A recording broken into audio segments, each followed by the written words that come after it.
መጽሐፍ ቅዱስ ልገዛ ስትል ዮኒ ጥያቄን ትመልስልኛለህ? መጽሐፍ ቅዱስ ልገዛ ስትሄድ የኦርቶዶክስ መጽሐፍ ቅዱስ መሸጫ ስትሄድ የ1980ውን መጽሐፍ ቅዱስ ነው የምገዛው? የ2000ውን መጽሐፍ ቅዱስ ነው የምገዛው? የ1954ቱን መጽሐፍ ቅዱስ ነው የምገዛው? የቱን ነው የምገዛው?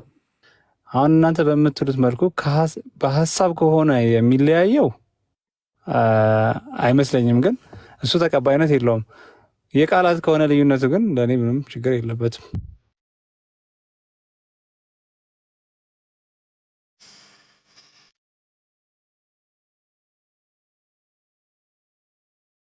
ሆነ በጥልቀት በሀሳብ ሆነ በምን ነገር አይገናኙም። ሙስሊሞች ዓለም ላይ ያለው ሙስሊም በሙሉ ቁርአኑ አንድ፣ የተለየ ሀሳብ ሊኖረው ይችላል፣ አዎ ይችላል። የተለየ ሀሳብ ቢኖረው ግን ቁርአናችን አንድ ነው። ለዛው እናንተ ስንገቡ የምንጠይቃቸው እምነታችሁ ምንድነው እላለሁ። ለምን በየትኛው መጽሐፍ ነው የምታምነው?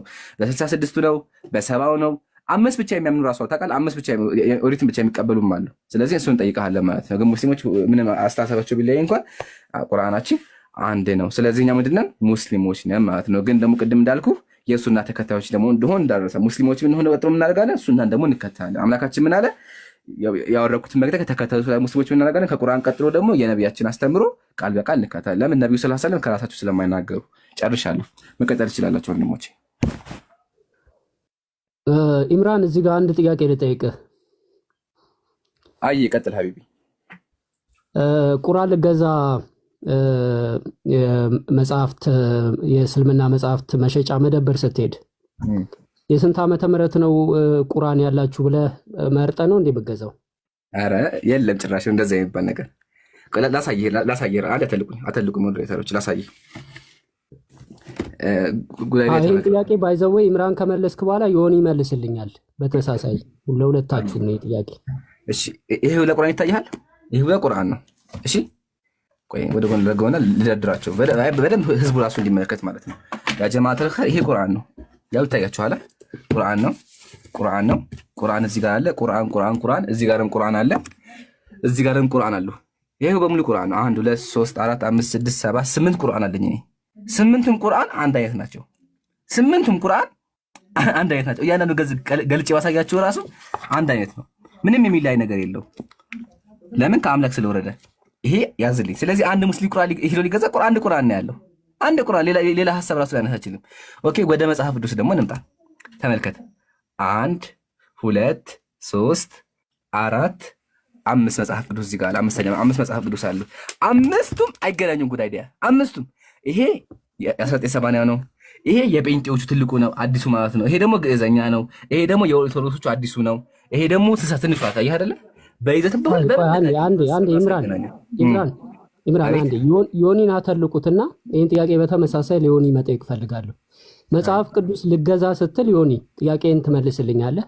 መጽሐፍ ቅዱስ ልገዛ ስትሄድ የኦርቶዶክስ መጽሐፍ ቅዱስ መሸጫ ስትሄድ የ1980ውን መጽሐፍ ቅዱስ ነው የምገዛው? የ2000ውን መጽሐፍ ቅዱስ ነው የምገዛው? የ1954ቱን መጽሐፍ ቅዱስ ነው የምገዛው? የቱን ነው የምገዛው?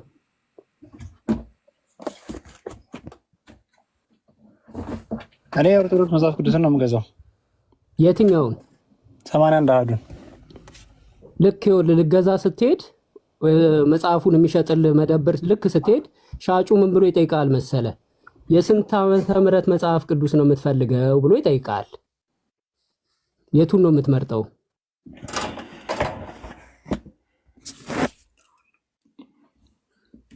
ማለት ዓመተ ምህረቱ ነው ጥያቄ ወይንስ?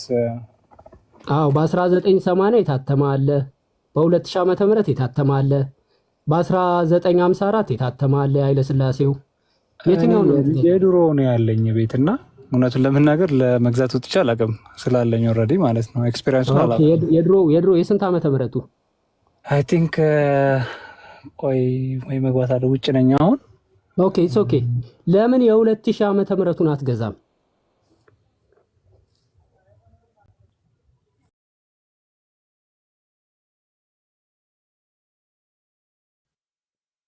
አገኘኝ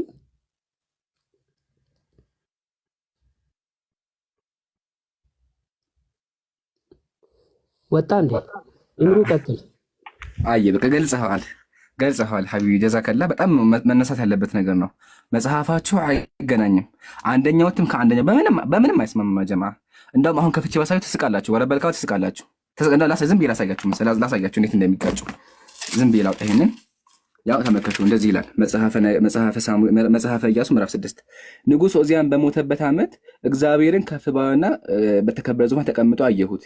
የልብሱ ዘርፍ መቅደሱን ሞልቶት ነበረ። ማሜ መቅደሱን የሞላው ምንድን ነው? ቶሎ ዮኒ መጥቷልና መልስልኝ። ይታያችኋል። የልብሱ ዘርፍ ይላል። አሁን ይሄ የጴንጤዎቹ ነው ይሄ ማለት ነው።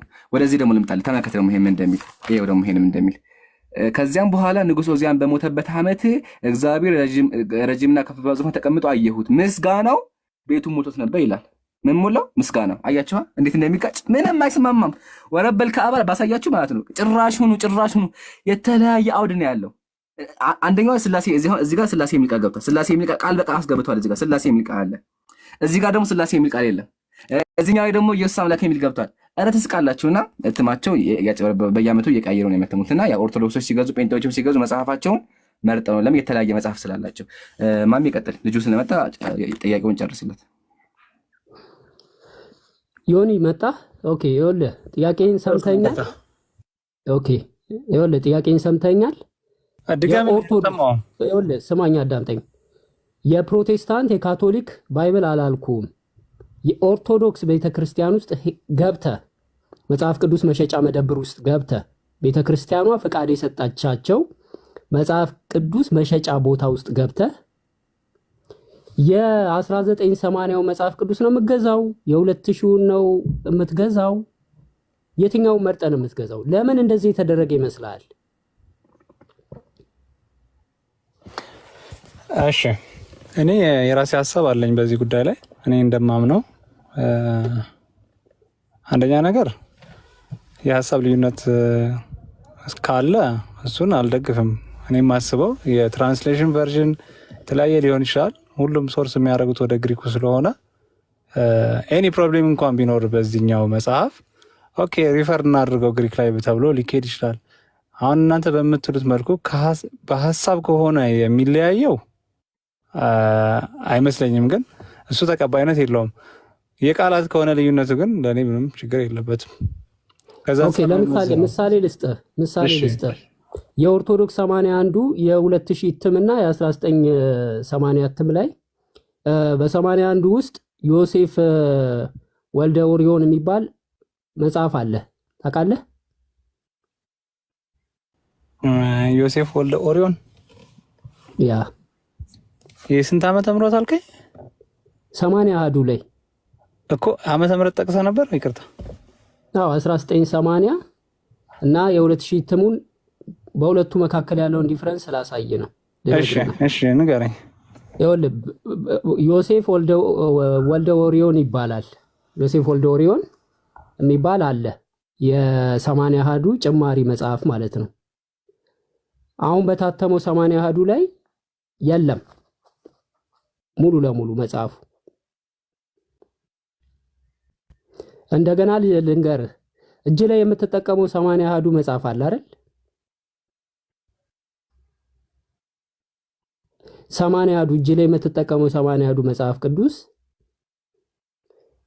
መጽሐፈ ቀለሚንጦስ፣ መጽሐፈ ኩፋሌ፣ መጽሐፍ አስቴር እንደውም ወጣ እንደ ተመልሶ ኦኬ ይመጣል። አይ ቲንክ መጽሐፍ አስቴር ላይ እግዚአብሔር የሚለው መጽሐፍ አስቴር ላይ የለም። እግዚአብሔር የሚል ቃል የለም። ሁሉም ቸርቾች ይስማሙበታል። መጽሐፈ አስቴር ላይ እግዚአብሔር የሚል ስም የለም ከነጭራሹ። ኦኬ ዮኒ ተመልሶ መጥቷል። ዮናስ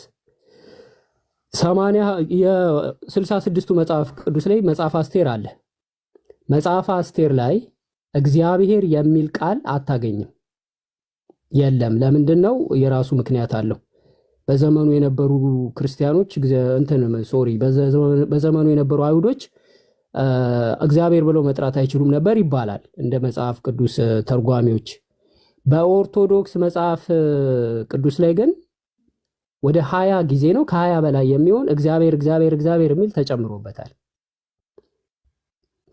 በአይሁዶች የመጽሐፍ አጻጻፍ መጽሐፋቸው ላይ የብሉይ ኪዳን መጽሐፋቸው መጽሐፍ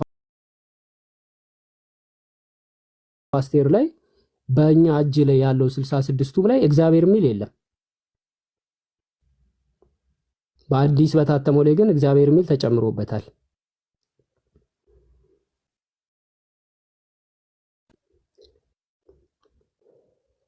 አሁንም ወጣ። ለማንኛውም በየጊዜው የሚታተሙ መጽሐፍ ቅዱሶች በየዓመተ ምሕረቱ ሲታተም ኦርቶዶክስ ስትፈልግ ትቀንሳለች፣ ስትፈልግ የፈለገችውን ትጨምራለች። ይሄ እኮ አገር ያወቀው ዓለም ምንድነው ኦርቶዶክስ ሁሉም የሚያውቀው ነገር ነውና አንድ ኦርቶዶክስ ቸርች ውስጥ እንኳን ገብተህ መጽሐፍ ቅዱስ መግዛት አትችልም። ትክክለኛ መጽሐፍ ቅዱስ ኦርቶዶክስ ውስጥ ብቻ ገብተህ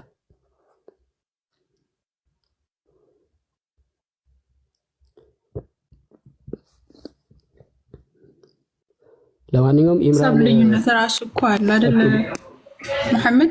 የሀሳብ ልዩነት ራሱ አሁን ኦርቶዶክሶች ሆነው ራሱ የተለያየ አመለካከት ያለው፣ ለምሳሌ ኦርቶዶክስ ተዋህዶ እንዳለ ሁሉ ኦርቶዶክስ ቅባት አለ፣ ኦርቶዶክስ ጸጋ አለ። ኦርቶዶክስ ወደ 5 ነው 6 አይነት አለ ኢትዮጵያ ውስጥ አይደል? እነዚህ ራሱ በሀሳብ ልዩነት አለ። እነሱ ብዙም እንትን አይሉም፣ አይታወቁም። ተዋህዶ ከሚባለው ውስጥ ብቻ ነው አሁን እንደዚህ አይነት ልዩነት ያለው። ብዙም አይታወቁም እነሱ ይሄን ያህል ዲፕሊ የሚታወቅ ነገር አይደለም። ግን በእርግጥ አሉ፣ ውስጥ ለውስጥ ነው የሚንቀሳቀሱት። ዮኒ መጣል። እኔ ብዙ ክፍል እሰጣለሁ፣ በጣም ብዙ ክፍል ነው የምሰጠው። ኦርቶዶክስ ይኸውልህ በ2000 ዓመተ ምህረት ያሳተመችው በ1980 ቸርቿ ውስጥ ያለ መጽሐፍ ቅዱስ ላይ መጽሐፍ ቅዱሱ በየቦታ በየጊዜ በሚታተም ሰዓት ፊደላቶችን ትቀይራለች፣ ትርጉሞቹን ትቀያይራቸዋለች፣ ትቀንሷለች። ስትፈልግ ግማሹን ትቀንሳለች፣ ስትፈልግ አንዱን ሙሉ መጽሐፍ ቅዱስ ምዕራፉን መጽሐፍ ቅዱስ እንትን የሚባለውን ክፍል ሙሉ ለሙሉ ትቀንሳለች። እንደዛ ተደርጎ ነው የሚታተመው በየጊዜው። ጉድ አይዲያ። አንድ ወንጌል ላይ የተጨመረ እስቲ እናሳየው። ወንጌል ላይ የኢትዮጵያ ኦርቶዶክስ ተዋህዶ ቤተክርስቲያን በራሷ የጨመረችው በዓለም ታሪክ ተሰምቶ የማይታወቅ በግሪኩም የሌለ በግዕዙም የሌለ የኢትዮጵያ ኦርቶዶክስ አማኞች የጨመረችበት ላሳየክ። የእግዚአብሔር ቃል ላይ ወንጌል ላይ ጨመረችው። ከዛ በቃ ይበቃል። ልጁ ምንም እየሰማ አይደለም። እንደዛ እሺ አይደለ? እየሰማው ነው። አሁን ኔትወርክ ተስተካክሏል። በቃ እየሰማ ከሆነ እናሳየክ። የኦርቶዶክስ ተዋህዶ ቤተክርስቲያን ወንጌል ላይ እንዴት አድርጋ እንደጨመረች ማንም ሰርቶት የማያውቀው በግልጽ 5 መስመር ጨመረችበት። በቃ ማንም እኮ እንደዛ አስቦት ራሱ አድርጎት ራሱ አያውቅም። እናሳየህ እሱ። ኦኬ ሁላችሁም የማቴዎስ ወንጌል ክፈቱ፣ እንክፈት። ከዛ እናሳየው። አይዋ እሺ፣ አንዴ ማርቆስ ወንጌል ምዕራፍ 16 ነው። እሺ ተመልከቱ። ሁላችሁ ይታያችኋል አይደለ? ይሄ ኦርቶዶክስ በደንብ ተመልከቱ ወገናችን። ይሄ አንተ ቤት ያለው መጽሐፍ ነው፣ መጽሐፍ ቅዱስ። ይኸው ተመልከት፣ ዲፍረንቷን ተመልከት እንዴት እንዳደረገች። የማርቆስ ወንጌል መጨረሻ ክፍል ላይ ማለት ነው። እዚህ ጋር ይታያል አይደለ? ከዚህም በኋላ ኢየሱስ ራሱ ለዘላለም ድህነት የሆነውን የማይለወጠውን ቅዱስን ወንጌል ከፀሐይ መውጫ እስከ መጥለቂያ ድረስ በእጃቸው ላከ ይላል። አየኸው? ይሄ ቃል የኦርቶዶክስ ተዋህዶ ቤተክርስቲያን በድፍረት የጨመረችው ነው። በግሪኩም የለም፣ በሌላ መጽሐፍ ቅዱስ ላይም የለም። የኢትዮጵያ ኦርቶዶክስ ብቻዋን ለራሷ ብላ የጨመረችው ቃል ነው። ኢየሱስ እንደዚህ ተናገረ። ኢየሱስ ያልተናገረው ጨመረችበት። አየህ ዮኒ፣ ላሳየህ ምሳሌ። ማርቆስ የመጨረሻ ክፍል የድሮ ፒዲኤፍ ስላለ እሱ እያወጣሁት ነው።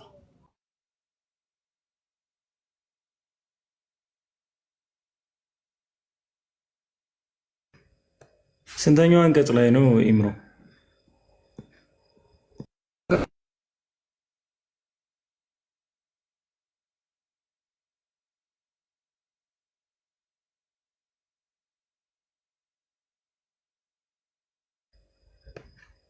ከኔን የተቋረጠው ሰዎች ከኢምራን ነው። ግን ይሄ እኮ በጣም ቀላል ነገር ነው። ቀላል ነው ማለት መጽሐፍ የሚቀነስና መጽሐፍ የሚጨመርበት ቦታ ላይ አንቀጽ አይግረማችም ማለት። አሁን በቅርቡ የተጨመሩ አሉ ከ81 ላይ ራሱ በመጽሐፍ ደረጃ ትጨምራለች፣ በመጽሐፍ ደረጃ ደግሞ ትቀንሳለች ከፈለገች።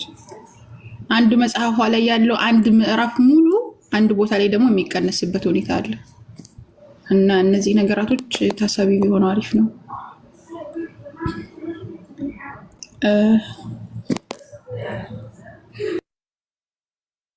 ኔትወርክ በጣም አዛር እንዴት እንደሆነ አላውቅም። አውቄ ነው የሚመስለው። አይ ሰሞኑን እንደዚህ ኔትወርክ ችግር የለውም። ማርቆስ ነው ያልከኝ? ማርቆስ 16 አለ። ስንተኛው አንቀጽ እንደሆነ ገና እኔም እየጠየቅኩ ነው። ኢምራንን ሳቡት እስኪ ሚዲያ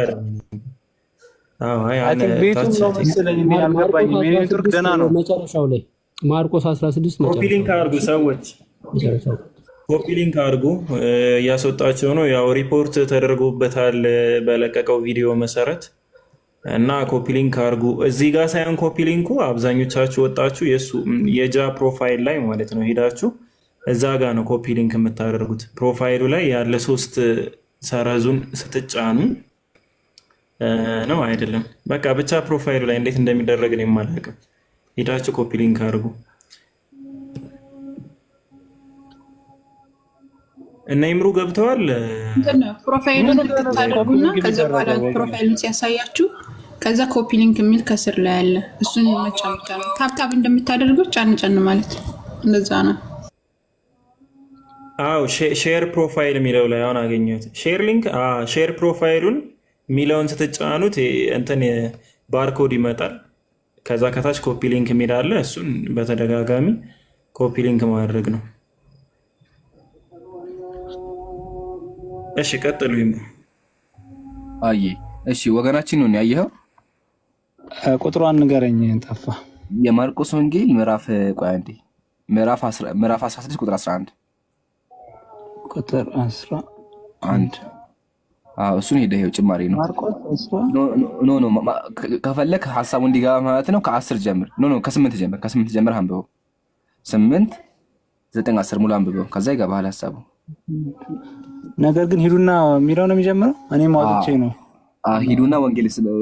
ከዛ በኋላ ኢየሱስ በእጃቸው ወንጌል ላከ የሚለው ቃል ይሄ ጥቅስ። እሺ 8 ነው አይደልከኝ? ከመቃብርም ወጥተው ሸሹ፣ ፍርሃት ድንጋጼም ይዟቸዋልና ስለፈሩ ለማንም ለማመን አልተቸገሩም።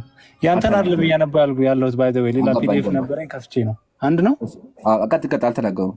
ቀጥል። ከዛ ስለፈሩ ለማንም አልተናገሩም። እሁድ ሰንበት በጠዋት ተነስቶ 7 አጋንንትን አየህ አይደለ? ይሄን ያልኩ አንተ ያልኩ ቀጥሎ ምንድን ነው የሚለው? ከሳምንት በኋላ የሚለው አይደለ? ከሳምንት መጀመሪያ ማሉ ተነሳ እያለ ይናገራል አይደለ? እሁድ ሰንበት ጠዋት ብሎ ይጀምራል። እሺ አየህ አይደለ? እዚህ ጋር ምን ጨመረች ቤተክርስቲያን? 1 2 3 4 5 6 መስመር ጨመረች። እዚህ ጋር አየህ አይደለ? ጨመረችበት። አንተ ጋር ሀሳቡ ምንድን ነው? የተጨመረው ሀሳብ ምንድን ነው? ከዚህም በኋላ ኢየሱስ ራሱ ለዘላለም ድህነት የሆነውን የማይለወጠውን ቅዱስ ወንጌል በእጃቸው ላከ የሚለው ይሄ ቃል ጨመረችበት። ኦኬ ይሄ ቃል ሌላ ቦታ የለም። ሌላዎች ወንጌላውያን አንተ ራሱ እየከፈቀ አንተ ያስከው ላይ ራሱ የለም። አየህ አይደል? አንተ ራሱ ጥያቄ ምን መሰለህ? ይሄ ሀሳብ ኮንሴፕቱ ሌሎች ወንጌላውያን ላይ የለም። ኮንሴፕቷ ጨምራለች፣ ቃሉን ጨምራለች። ጥያቄያችን እኛ ስለ ኮንሴፕት አናወራም። ኮንሴፕት ሌላ ጊዜ ይወራል። ኮንሴፕት ራሱን የቻለ ሀሳብ ነው። አሁን ጥያቄያችን ይሄን ቃል ጨምራለች ነው። የእግዚአብሔር ቃል ላይ ቤተክርስቲያን ጨምራለች ነው። በእናንተ አስተሳሰብ ራሱ የትኛውን ቤተክርስቲያን ላይ የለም። በግሪኩም የለም ወላ በግዕዙም የለም ወላ በግሪኩ በፈለከው ሂድ የለም። በአማርኛው ላይ ብቻ የጨመረችበት ነው። 5 መስመር ማለት ጨመረችበት በድፍረት እና ምን አይነት እንትን ነው ጥያቄ። ይሄ ሰውን አያውቅም ብሎ ለምን ይሸውዳሉ ነው ጥያቄ። ለምን ጨመሩበት? ጥሩ ጥያቄ፣ ቫሊድ ነው እውነቱን ለመናገር።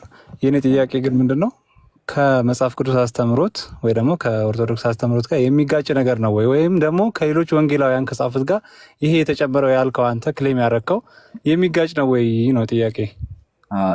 ጥያቄ ደግሞ አይገናኝም ነው ወገናችን።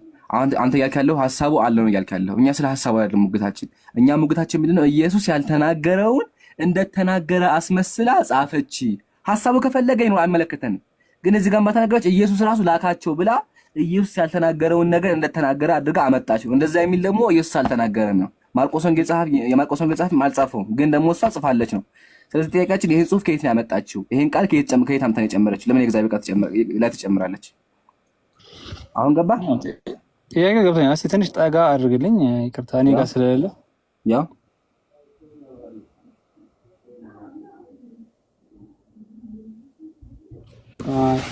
አስቡት እንዴት እንደሚያጨበብሯቸው አያቸው አይደለ? የእግዚአብሔር ቃል እንዴት እንደሚጫወቱ ይጨምራሉ።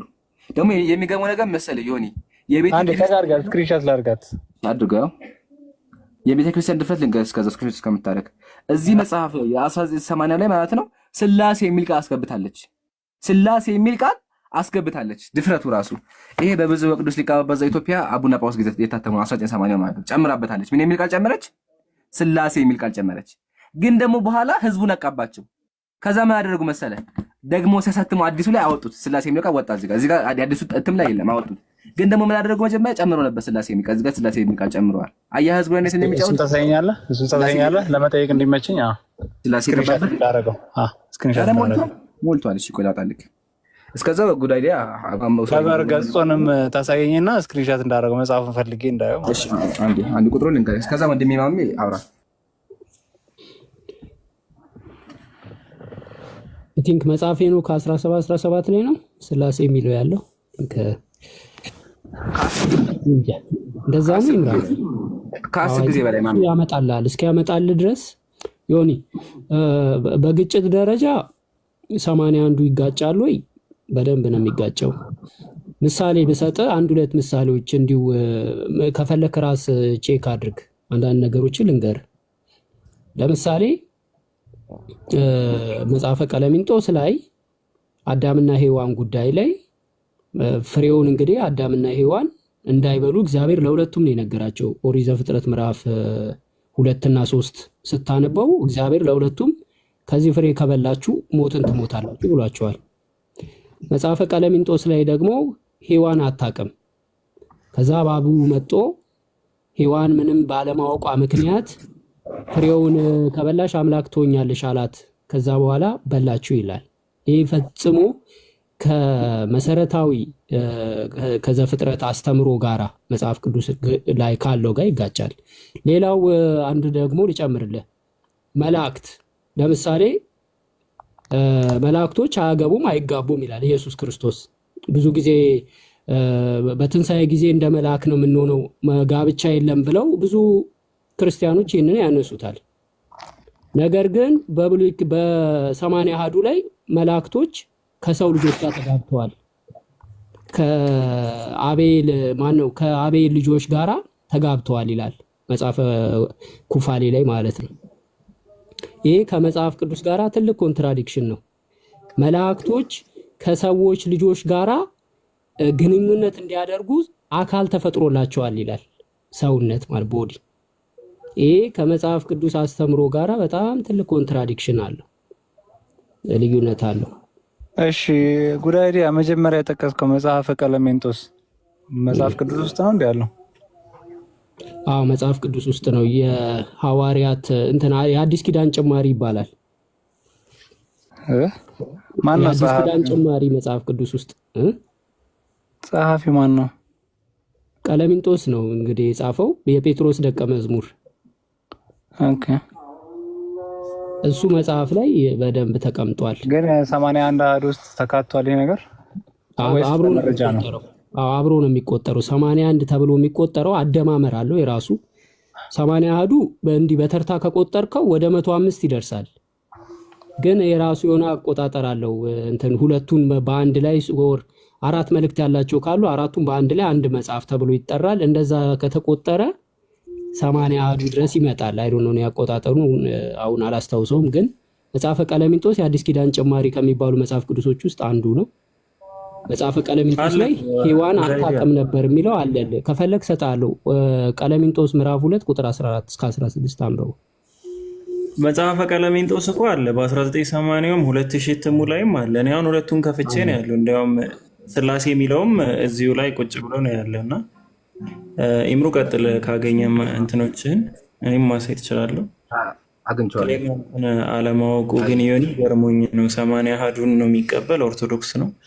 እንዴት መጽሐፈ ቀለሚንጦስን አያውቀውም? እኔ ያለኝ መጽሐፍ እኔ ባይተው አንድ ነገር ልንገራችሁ። እኔ በእኔ እምነትና አስተሳሰብ ልንገርህ። መጽሐፍ ለምሳሌ የአዲስ ኪዳኖች አብዛኞቹ ደብዳቤዎቹም የተጻፉትም ተሰብስበው ነው እና ከዛም በኋላ ሌላ መጽሐፍ ቢገኝ እኔ የምቃወምበት ምንም ነገር የለም። አዝሎንጋዝ ቲቺንጉ አንድና አንድ ነው። የክርስትና ቲችንግ አንድና አንድ ነው። ከዛ ቲችንግ እስካልወጣ ድረስ ምንም ችግር የለብኝም። ፐርሰናል ይሄ እኔ ፐርሰናል አመለካከት ነው። ልክ እንደ እናንተ በቁርአን እንደምታምኑት አይነት ለምን የማምነው ገብቷል የምልህ አንድ ብቻ ነው ያለ፣ ከዛ ውጭ ሌላ የለም የሚባል ነገር እኔ አላስብም። ልክ እናንተ አሁን ሐዲስ ላይ አዲስ ሲገኝ ወይ ችግር ያለበት ሲሆን ይሄ ነው ይሄ ልክ አይደለም ይሄ ደይፍ ነው ይሄ እንደምትሉት እንደዛ ነው እኔ ማሰብ የምፈልገው። ገብቷል የምልህ ከዛ አንፃር ብታይም አንድ ልዩነቱን እንገርክ አንድ እርስ በርሱ ይጋጫል እናሳያለን። አንደኛው ወላ ሀታ አምላክን ራሱ አንቋሸዋል እናሳይካለን። አምላክ ቀንዳም መመለክ ያሳያል። እሱን አውጣልካለሁ። ግን መጀመሪያ ስቴፕ ባይ ስቴፕ እናድርገው። መጀመሪያ መጽሐፈ ቀሌምንጦስ መጽሐፍ ቅዱስ ነው። እሺ ተመልከት፣ ራሱ እንደዚህ ይላል። የመጽሐፈ ቀሌምንጦስ መጀመሪያ ተመልከት። መጽሐፈ ቀሌምንጦስ ምድቡ ከ81 አሃዱ ቅዱሳን መጽሐፍት ጋር ነው ይላል። ይታያል አይደለ? ስለዚህ 81 አሃዱ ራሱ መጽሐፈ ቀሌምንጦስ የሚካተተው ወገናችን ገባ። አንደኛ እሺ ይሄን ካስገኝ ደግሞ ወደ ስላሴ ደግሞ ነው። ስላሴ የሚወደው ደግሞ መጽሐፈ ቀሌምንጦስ ምዕራፍ 8 ቁጥር 57 እንደዚህ ይላል። እኔ ስለ ቤተክርስቲያን ተሰቀልኩ ያለ ከዚህ ጋር እንደሚል ዘንድ ስላሴ በስላሴ ነው የተፈጠረውና ዓለምና በዓለም ውስጥ ያለው ሁሉ በስላሴ ተፈጥሮ ይላል። ይታያል አይደለ? ስላሴ ዓለምን ፈጥሮ የሚል ቃል ገብቷል። ይታያል አይደለ? ስላሴ ዓለምን ፈጠረ የሚል ቃል እዚህ ጋር አለ መጽሐፍ ቅዱስ ላይ ጨምረውበት ማለት ነው።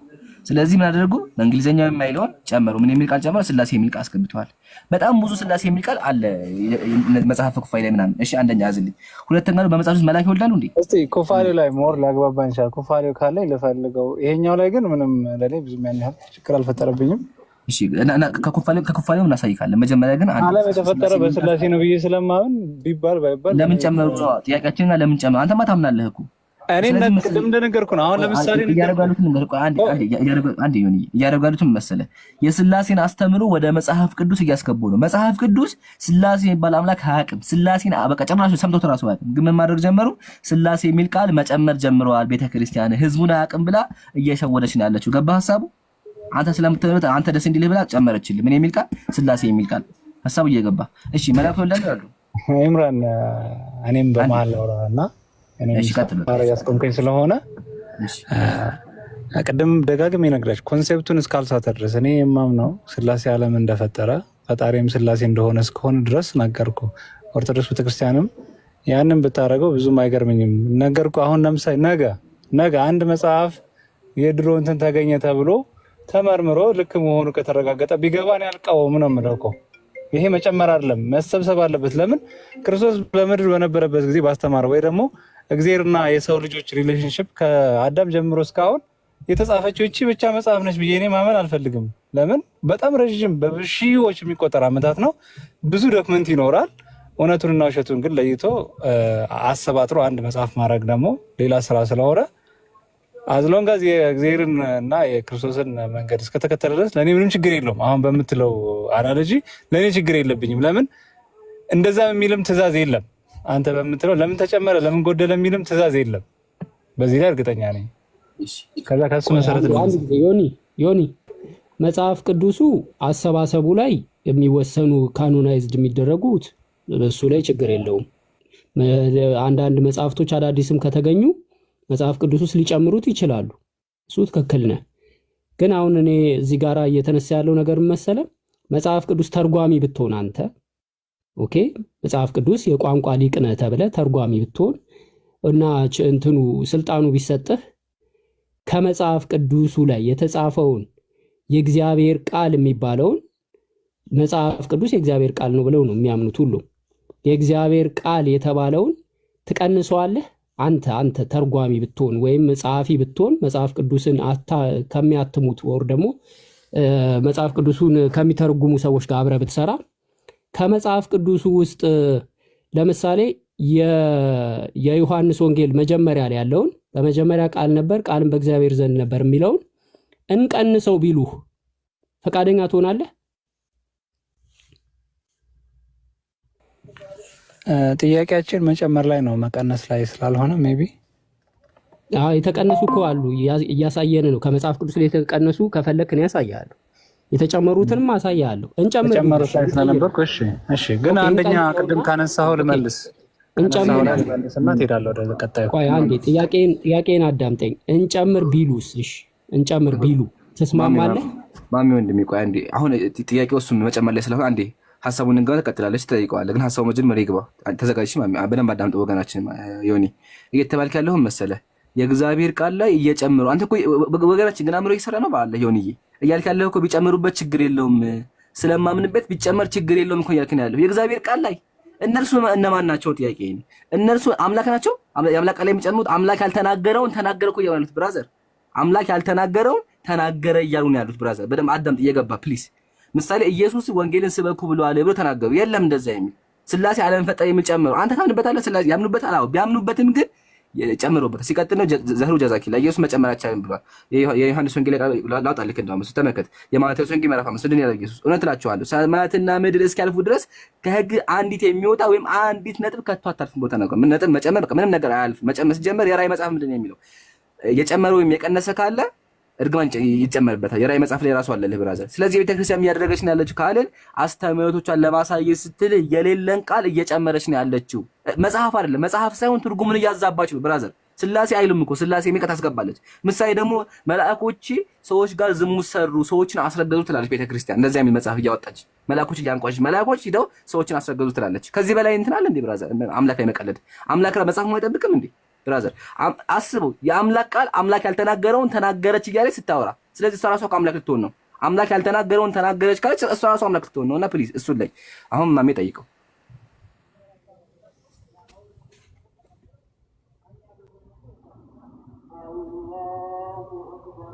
የምትመልሰው መልስ አለ ይሁን? አይ ይሄ ተፈኩ ነው እንግዲህ እድል ሳወራ ስለምትቀጥልኝ ዝም ልበል ብዬ ነው። ሁለት ሰው በላይ ከምናወራ አሁን ኢምራን ያነሳው ላይ ሀሳብ ሪፍሌክሽን መስጠት ይችላል። አንደኛ ነገር ጭንቅላቴ በደንብ ይሰራል። ኢምራን ሪስፔክትፉሊ ብናወራም ጥሩ ነው። ሁለተኛ ነገር የእግዚአብሔር ቃል ነው ለምትለው ነገር እኔ በፐርሰናሊ ቤተክርስቲያን የምታስተምረው ኤግዛክትሊ እርግጠኛ እሱ ነው ባላወራም አሁን ሙሉ በሙሉ ባይብል ላይ የተጻፈው በሙሉ የእግዚአብሔር ቃል ነው ብዬ እኔ አላስብም። የሰዎችም ንግግር አለ፣ የብዙ ነገስታቶችም ታሪክ አለ፣ የእግዚአብሔር የራሱም ትእዛዛትና ንግግሮች አሉ። ሲቀጥል የእኛን መጽሐፍ ቅዱስ የሰው ልጅ ነው የጻፈው እንጂ ቀጥታ ወርድ ባይ ወርድ ልክ እንደ ቁርአን ወርድ ባይ ወርድ አይደለም የወረደው። እና ቅድምም እንደነገርኩ ነው መስተካከል ያለበት ነገር ካለ ባክ ቱ ኦሪጂን ነው የሚሄደው ሁሉ ነገር። እናም ደግሞ የክርስትናን ኮንሰፕት እስካልተጋፋ ድረስ እርስ በርሱ እስካልተጋጨ ድረስ ይጋጫል ካልከኝ የሚጋጨውን ከሀሳብ ደረጃ ይጋጫል ካልከኝ እሱ ላይ ማተኮር ይችላለሁ። እንደ ትልቅ ሰውዬ ግን ሳስበው የሀሳብ ፕሮብሌም እስከሌለበት ድረስ ምንም ችግር የለብኝም። በመቀጠል ቁርአን ላይ የተለያዩ ቂራቶች አሉ፣ በተለያየ መንገድ ሊነገር ይችላል። ኮንፍሊክት ስለሌለው እናንተ ትቀበሉታለች፣ ምንም ችግር የለውም። እኛ ጋር ደግሞ ኮምፕሊትሊ ባይብል የተጻፈው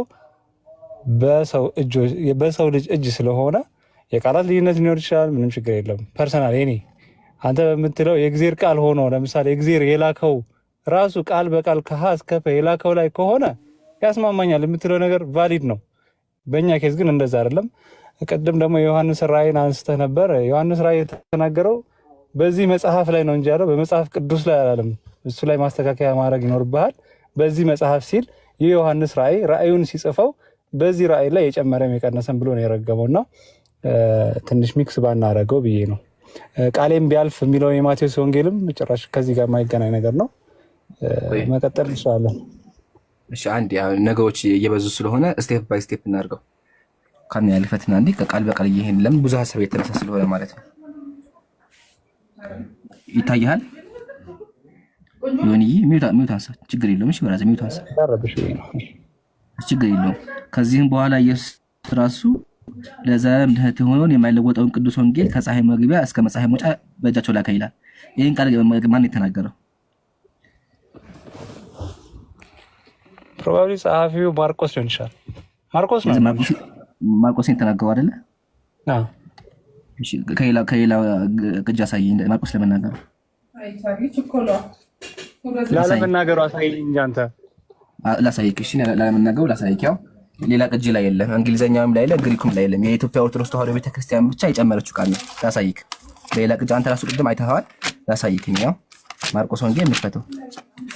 ማርቆስ ወንጌል ጥሩ እየመጣ ነው። እንደዚህ ያያቸው ግልጽ የሆነ ሲመጣ ጥሩ ነው። ያው ማርቆስ ወንጌል ሉቃስ ነው ያለሁት። እሺ ያው ማርቆስ ወንጌል ላይ የምዕራፍ 16 ምንድን ነው? ሴቶቹም እየተንቀጠቀጡ እየደነገጡ ከመቃብራቸው ሸሽተው ወጡ፣ ፈርተው ስለነበረ ለማንም አንዳች አልተናገሩም ብሎ ቀጥሎ በሳምንት መጀመሪያ ነው የሚለው እንጂ ላከ የሚል ቃል የለም። አያ ጨምሯለች። ስለዚህ ቤተክርስቲያን ማርቆስ ያልተናገረውን ተናገረ ብላ ጨምራለች። አሳይን፣ ከየት ነው ያመጣችው ቤተክርስቲያን ያን ቃል? ከነገረኝ ማርቆስ ወንጌል ቅድም ተጨምሯል ያልከኝ የቅድም ስክሪንሻት ያደረኩት ነው። ስክሪንሻት ያደረኩት ነው አይደል? ከየት ነው ያመጣችው? አሁንም ተመልሳ አዙሪት ውስጥ ነው እየገባን ያለ ነው። ይሄም ያልኩ ያለሁት አንድ ሐሳቡን ቃሉ ምንድን ነው የሚለው? ሐሳቡ ምንድን ነው? የቃሉ ሐሳብ እኔ ስለ ሐሳብ አይደለም፣ ፕሊዝ ስለ ሐሳብ አይደለም። አንተ ምንድን ያልከኝ? ይሄን ቃል እዚህ ጋር አለው ከዚህም በኋላ የሚለውን ቃል የተናገረው ማርቆስ ነው ብለኛል። ስለዚህ ማርቆስ ለመናገሩ ማስረጃ አቅርብልኝ። እኔ አሳይቻለሁ። የኢትዮጵያ ቤተክርስቲያን ጨምራው እንደሆነ ማርቆስ ያልተናገረው ተናገረ ብላ በራሷ ፍቃድ እንዳስገባቸው አሳይቻለሁ። ስለዚህ ፕሊዝ አንተ ደግሞ ማርቆስ ተናገረው ማስረጃ አቅርብ። ማርቆስ ለመናገሩ አሁን እሱን ማስረጃ በጠይቄ ኔክስት ታይም እመጣለሁ። እውነቱን ለመናገር እኔ አንድ ተራ ሰው ነኝ። ያን ያህል የስክሪፕቸር ዲቴል የለኝም። እኔ የጠየቁት ጥያቄ ግን የተጨመረ አለ ብለህ ክሌም የምታደርገው ዮኒ አንድ ስቴፕ ባይ ስቴፕ። ስለዚህ ይሄን መልስ የለህም አይደለ? የቤት ስራ ውሰድ። እሺ አንደኛ አሁን ወደ ሁለተኛ ሀሳብ እኔ ሀሳቤን አልሰማኸኝም እኮ ቅድም እኮ አውርተሃል። ነው ተረኛ እኮ አሁን እኔ ብራዘር ቅድም እኮ ስታወራ አዳምጪ። አሁን ተረኛ ሀሳቡ እንዳይበዛ ነው። ስለዚህ አሁን ላይ ቤት ስራ አሁን ያሳየው ቤተክርስቲያን አሁን ያሳየው ቤተክርስቲያን የእግዚአብሔር ቃል ላይ 5 መስመር ጨምራለች ነው። ማን ፍቃድ ሰጣት ነው ጥያቄ። አንድ እሱን ይዘናል። እሺ ሁለተኛ ደግሞ እንምጣ። እሺ መጽሐፈ ቀለሜንጦስ ስላሴ የሚል ቃል አለ። ስላሴ የሚለው ከየት ነው ያመጣችው ቤተክርስቲያን?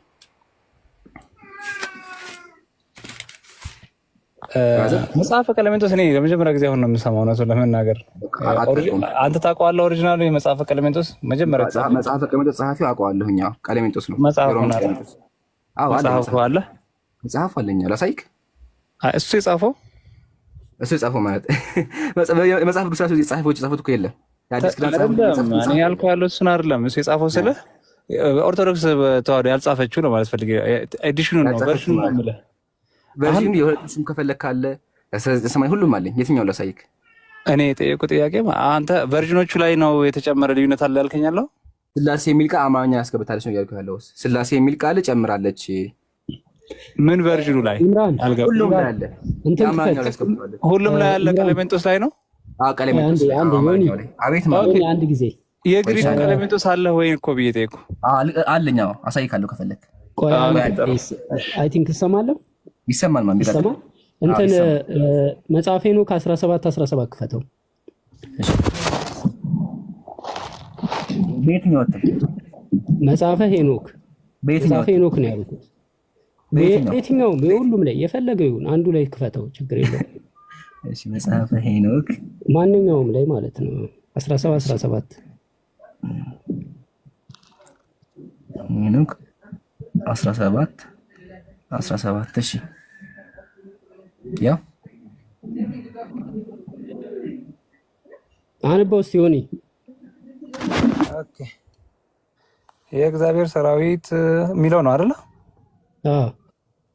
ኦኬ ኪሩቤል፣ ሱራፌል፣ አፍናኒም እውቀት ያላቸው መላእክት ሁሉ ስላሴ የፈጠራቸው መላእክት ሁሉ ያመሰግናሉ፣ ሌላ እውቀትም ይሰጣል። አሁን ይኸው መጽሐፈ ቀለሜንጦስን ተወውና ይኸው መጽሐፈ ሄኖክ ላይ ስላሴ የሚል አለ እዚህ ላይ። እሺ ቃሉ ለምን ተለየ ነው አልገባኝም። አላውቀውም። እግዚአብሔርን ቢል እኮ ለውጥ አይመጣም ነው የኔ ሀሳብ። ቅድም ጀምሮ አልያዘችኝም። እግዚአብሔርን ቢል ለውጥ አይመጣም፣ ስላሴን ቢል ለውጥ አይመጣም እያልኩ ያለሁት ኢምራን የጠየቀ ገብቶሃል? ስላሴ የሚለውን የትኛው መጽሐፍ ቅዱስ ላይ የለም፣ የትም ቦታ ላይ የለም። ሲጀምር መጽሐፍ ሄኖክን የሚቀበሉ ክርስቲያኖች እኮ ሌሎች ዓለም ላይ የለም ከኦርቶዶክስ ተዋህዶ ውጭ አይደል? ለምሳሌ ኦርቶዶክስ ተዋህዶ ከግብጽ ጋራ ተስማማለች፣ ግን ግብጾች ለምሳሌ ስላሴ የሚል መጽሐፍ ቅዱሳቸው ላይ የለም።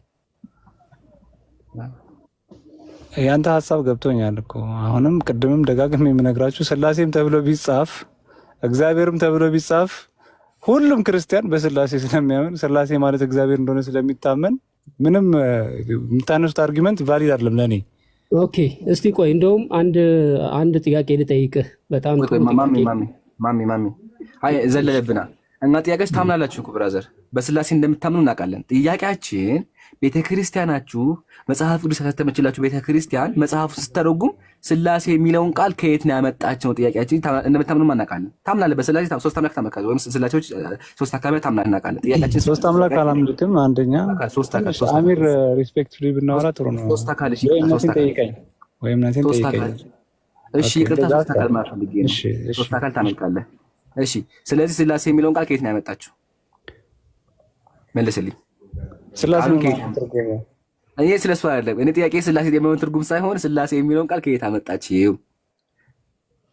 ምን አይነት ጥያቄ ነው? ስላሴ ማለት የተሰጠ ስም እኮ ነው። ምንድነው ማለት? እኔ ስለዚህ አመጣችሁ ይባላል። አላህ የሚለው ቃል ከየት አመጣችሁ ለማለት እኮ ነው። እንለፈው። አንዴ ቆይ ዮኒ፣ ማለት ምንም ውሃ የሚያነሳ ነገር እንነጋገር እንጂ ችግር የለውም። እንለፈውና አንድ ጥያቄ ልጠይቅህ። ኢየሱስ በመስቀል ላይ ሲሰቀል ጥጦስና ዳክረስ የሚባሉ ከጎና ከጎን የተሰቀሉ ወንበዴዎች አሉ። ኢየሱስ በሉቃስ ወንጌል ምዕራፍ 23 ላይ ዛሬ በገነት ከኔ ጋር ትሆናለህ አለው አይደለ? ይህን ታውቀዋለህ። ይህን ታሪክ መቼም ታውቃለህ። ከዛ በኋላ በኦርቶዶክስ አስተምሮ ትርጓሜውንም ያው መቼም ታውቀው ይሆናል። ከዛ በኋላ ጥጦስ ነው የመጀመሪያ የገነት መክፈቻ ቁልፍ ፍቃድ አግኝቶ ገነት የገባው በክርስቶስ አማካኝነት ገነት የገባ የመጀመሪያ ሰው የሚባለው ከተሰቀሉት ወንበዴዎች መካከል ነው። ይህን ታውቃለህ።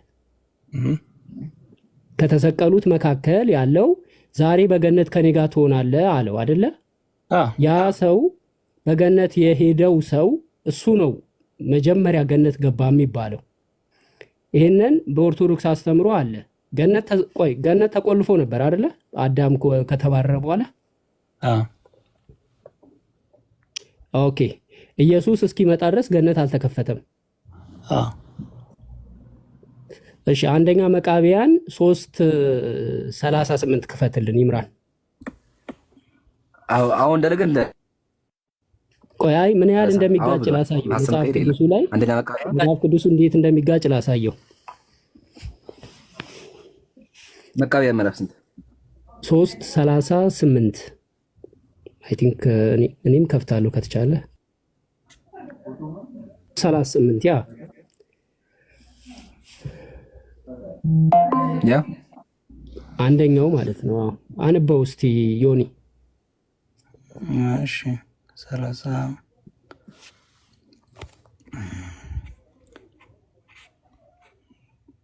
ብለርድ ነው ለኔ ትንሽ ራቅ አድርገው እስቲ። መላእክት የጣሏቸው የሚለውን መጨረሻ መላእክትም የጣሏቸው ሰዎች ከመጀመሪያ ተቀብሎን በእሳቱ ጉድጓድ ይጥሏቸው ዘንድ አዘዘ። ብላቴኖችም ንጉሱ እንዳዘዛቸው አደረጉ። እነዚህም የከበሩ ሰዎች ወደ እሳቱ በገቡ ጊዜ ነፍሳቸውን ለእግዚአብሔር ሰጡ። መላእክትም የጣሏቸው ሰዎች ሲያዩ ተቀብለው ነፍሳቸውን ይስሐቅና አብርሃም ያዕቆብ ወዳሉበት ተድላና ደስታ ወደሚገኝበት ወደ ገነት ወሰዷቸው። ማንና ማ ያሉበት? ይስሐቅ፣ አብርሃም፣ ያዕቆብ ያሉበት ገነት ውስጥ ማለት ነው። እነዚህ የሞቱት ሰዎች መጽሐፈ መቃብያን በዘመኑ የነበሩ አይሁዶች ይደርስባቸው የነበረው መከራ የሚዘግብ መጽሐፍ ነው እና የሞቱ ሰዎች በዛ ታይም ላይ የሞቱ ሰዎች ነፍሳቸው ተወሰደና መላእክቶች ወስደው አብርሃም፣ ያዕቆብና ይስሐቅ ወዳሉበት ገነት ውስጥ አስገቧቸው ይላል። አዲስ ኪዳን ላይ ነው ኢየሱስ መጥቶ ገነትን የከፈተው። በአዳም ምክንያት ያው ገነት ተዘግቶ ነበረ። እዚህ ጋር የሚያወራው ይስሐቅ፣ ያዕቆብና አብርሃም ገነት ውስጥ ገብተዋል እያለ ነው። አየው ምን ያህል እንደሚጋጭ። መቃብያን ስንት ነው? ኖት እየወሰድኩ ነው። መቃብያን 3:38 አንደኛ መቃብያን 3:38 ይሄ አሁን ገነት ተዘግቷል ከሚለው ጋራ ትልቅ ኮንትራዲክሽን። እንግዲህ እንትኖች ገነት ገብተዋል ማለት ነው እና አብርሃም እና ይስሐቅ እና ያዕቆብ ኢየሱስ ሳይመጣ በፊት ገነት ገብተዋል። ይሄ ማለት ከመጽሐፍ ቅዱስ አስተምሮ ጋር ይጋጫል። ኦኬ፣ ይሄን አጠናለሁኝ። እሺ እና ብዙ ችግሮች አሉ። ኦኬ ምናልባት ኢምራን ያው ድጋሚ ሌላም ካለ ጥቀስልኝና እኔ አሁን አልተዘጋጀውም። በጣም ብዙ ነገሮች ላሳይ ይችል ነበረ፣ ግን አሁን እኔ አልተዘጋጀውም። እንደዚህ ተዘጋጅቼ ብመጣ በደንብ አሳይ ነበር። አንድ ጨምርለት። እኔ አረ በጣም ብዙ ነው ያለው። ጨምርለት። አብሶ መጽሐፈ ሄኖክ ላይ ያጀማ መጽሐፈ ሄኖክ ሙሉ ብትመለከቱ ሙሉ ግጭት ብቻ ነው። ሙሉ ይታያችኋል። ይሄ በሙሉ በቃ ሙሉ ባሳያችሁ ግጭት ነው። አንድ ጨምርለት። ቆይ ተመልሼ ልግባ። አንዴ ተመልሼ ልግባ። መጣል ሂድ እስከዛ ምን ታርገው ይሆናል ታለቅሱ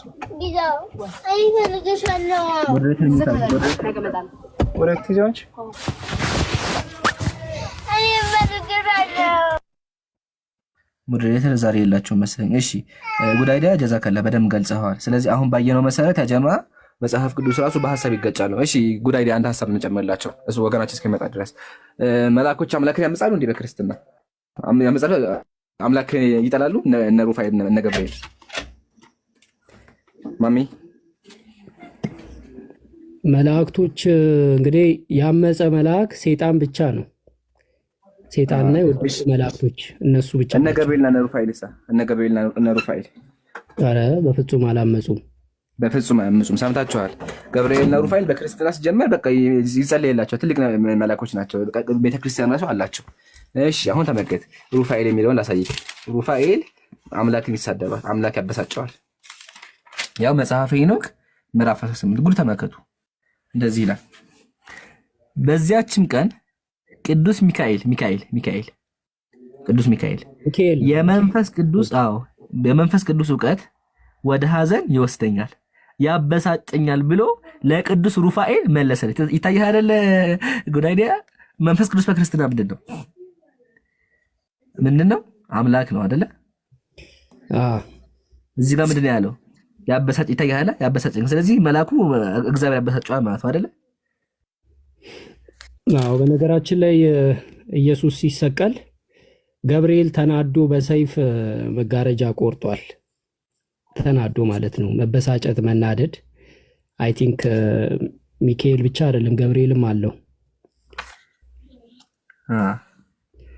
እና ብቻ ይሄ መጽሐፍ ቅዱስ ላይ የለም፣ 66ቱ ላይ የለም። አሁን ያመጣው ክፍል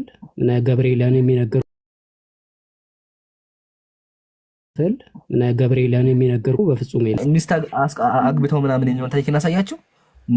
ሚስት አግብተው መጡና መላኮቹ ምድር ላይ ማለት ነው በክርስትና ሴቶችን ከዛ አገቧቸው። ከዛ የሚገርማቸው መሰላቸው በጣም የሚያሳዝነው ፓርት መሰላቸው እናትና አባታቸውን ይበሏቸው ነበር። ታውቃለህ ለጀማ በክርስትና አስተምሮ ሁለት መላኮች አሉ።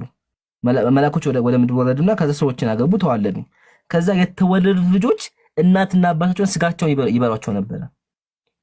የመላእክ ልጆች ማለት ነው።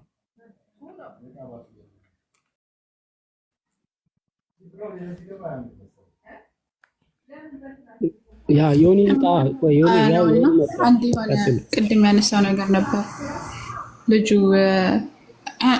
እኛ አሁን መጽሐፉ ይለያያን የምንለው አንድ ሰው አንድ ነገር መጥቶ ሲጨምር፣ ለምሳሌ አንድ መጽሐፍ ቢጨምር ምንም ችግር የለብኝም። መጽሐፍ እንኳን አይደለም ጥቅስ መጽሐፍ ቢጨምር ችግር የለብኝም። ልክ እናንተ ሐዲስ እንደምትጨምሩት ነው ብሏን እና ከየት እንዳመጣው አላውቅም። እኛ ሐዲስን አንጨምርም ወገናችን። ከረሱል ሰለላሁ ቀጥታ የመጣ ሐዲስ የነብዩ መሐመድ ሰለላሁ ዐለይሂ ወሰለም ንግግር የሆነ ሐዲስ ተዘግቦ ያለቀ ነው። طيب ቡኻሪ ሙስሊም የክቱብ ስታ የሚባሉ አሉ። እንደገና ደግሞ መጽሐፍቶች አሉ። እነዛ መጽሐፍቶች ተረጋግጠው ከሰለፎቻችን ተረጋግጠው የተቀመጡ። ማንም ተነስቶ አንድ ነገር ልጨምር ቢል መጨመር አይችልም፣ ልቀንስ ቢል መቀነስ አይችልም። ግልጽ ነው። ሲቀጥል ደግሞ ይሄ ምንድነው ዳይፍ ሳሂህ ምናምን የሚባሉትን ነገራቶች ልጨምር ቢል ዳይፍ ነው፣ ይሄ መጨመር አይቻልም ተብለው ይወገዳሉ ማለት ነው። ነገር ግን የነብዩ መሐመድ ሰለላሁ ዐለይሂ ወሰለም ተናገሩት ብሎ አዲስ ነገር ግን መጨመር በፍጹም አይቻልም። ሲቀጥል ደግሞ ቅድም ምንድነው ሲል የነበረው ቁርአን ቂራአት ከቂራአት አኳያ ያለውን ነገር አንስቶ ነበር። 7 ቂራአት እኮ እናንተ አለ። ለምሳሌ በአንድ ሲቀር እንደዚህ አይነት ትርጉም ሌላ አይነት ትርጉም ቢሰጠው እናንተ ግን ዝም ብላችሁ ምን ትጨምራላችሁ ምናምን ብሎ ነበረ። እናንተ አሁን ለምሳሌ ቅድም ስላሴ የሚለውን አንጥታችሁ ጨምራችሁ ነው ራሳችሁ ማለት ነው። ራሳችሁ እናንተ ቄሶቹ ነው የጨመሩት። እኛ ግን ምንድነው የምናምነው? ከዓለማቱ ጌታ ካለ ሰባቱም ቂራ ከዓለማቱ ጌታ ካለ ሱብሃነሁ ወተዓላ የተወረደ ነው ብለን ነው የምናምነው። ለነብዩ መሐመድ ሰለላሁ ዐለይሂ ወሰለም ተወረደላቸው። ከዛ በኋላ በዚህ መልኩ ቅሩ ብለው የአላህ መልእክተኛ አዘውን ነው የምንቀራው።